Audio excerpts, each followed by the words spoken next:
Assalamualaikum warahmatullahi wabarakatuh. Salam sejahtera bagi kita semua. Selamat sore rekan-rekan, selamat sore Pak Gufron. Sebelumnya saya mengucapkan terima kasih atas kesempatan yang telah diberikan kepada saya. Pertama-tama perkenalkan, nama saya Arif Nur Rahman, mahasiswa STEPI Global Mulia Cikarang, kelas E kelas B. Di sini saya akan mempresentasikan tugas mata kuliah manajemen Islam mengenai prinsip-prinsip bisnis dalam Islam.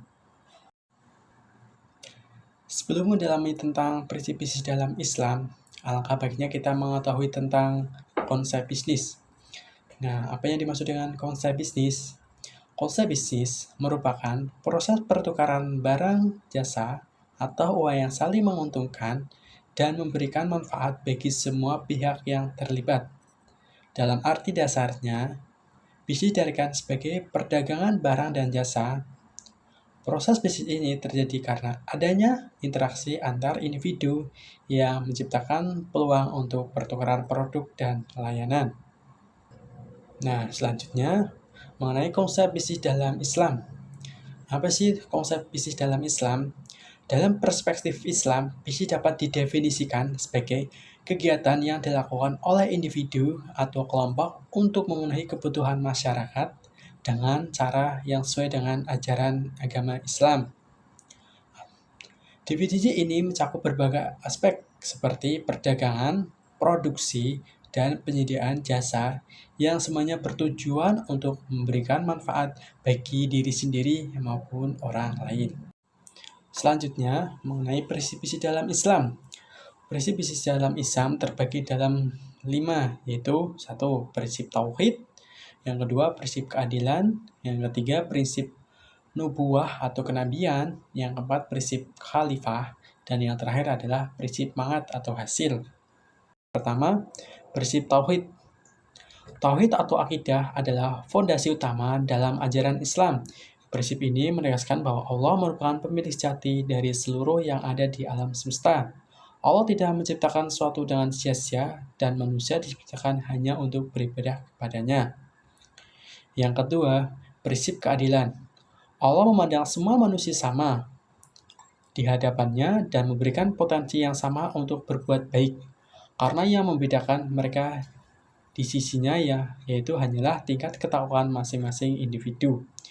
Prinsip ini mengajarkan manusia untuk berlaku adil dalam segala hal, terutama dalam konteks berbisnis. Prinsip nubuah atau prinsip kenabian. Terdapat sifat Nabi Muhammad SAW yang sering dijadikan landasan dalam aktivitas manusia dalam kehidupan sehari-hari, termasuk dalam aktivitas bisnis, karena selain sebagai pemimpin, beliau juga sangat berpengalaman dalam bidang perdagangan. 4 sifat tersebut adalah sidik, amanah, tablik, fatonah. Sidik yang artinya jujur, amanah yang artinya dapat dipercaya, tablik yang artinya cerdas, dan fatonah yang berarti menyampaikan. Yang selanjutnya yaitu keempat, prinsip khilafah, yang berarti merupakan presentasi bahwa manusia adalah pemimpin atau khilafah di dunia ini dengan dianugerahi seperangkat potensi mental dan spiritual oleh Allah SWT, serta disediakan kelengkapan sumber daya alam atau materi yang dapat dimanfaatkan dalam rangka untuk sustainable atau keberlangsungan hidupnya. Fungsi utamanya adalah untuk menjaga keteraturan interaksi atau muamalah antara pelaku bisnis dalam meminimalisir kekacauan, persengketaan, dan keributan dalam aktivitas mereka. Yang terakhir, itu yang kelima, yaitu prinsip mangat atau prinsip hasil. Mangat merupakan balasan, imbalan, ganjaran.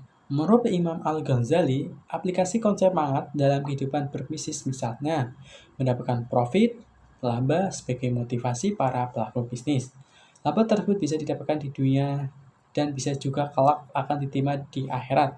Karena itu, konsep profit atau laba mendapat legitimasi dalam Islam. Dan yang terakhir yaitu kesimpulan. Pendapat lain mengutarakan bahwa prinsip dasar yang harus diadopsi oleh pelaku bisnis dalam perspektif Islam adalah bahwa Praktik bisnis tersebut harus mencerminkan karakter yang mengandung nilai-nilai rohaniah, bahwa segala sesuatu hanyalah ciptaan Allah, memiliki pemahaman bisnis yang halal dan haram, dan berorientasi pada hasil dunia dan akhirat. Selain itu, bisnis yang dijalankan harus menghindari praktik pemberian hadiah atau komisi dalam lobby bisnis, tidak makan riba, tidak uang prestasi, tidak suap, tidak menipu, tidak zolim, dan input proses serta output harus bebas dari barang dan jasa yang haram.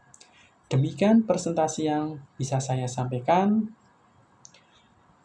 Kurang lebihnya mohon maaf bila ada tutur kata yang tidak sesuai dengan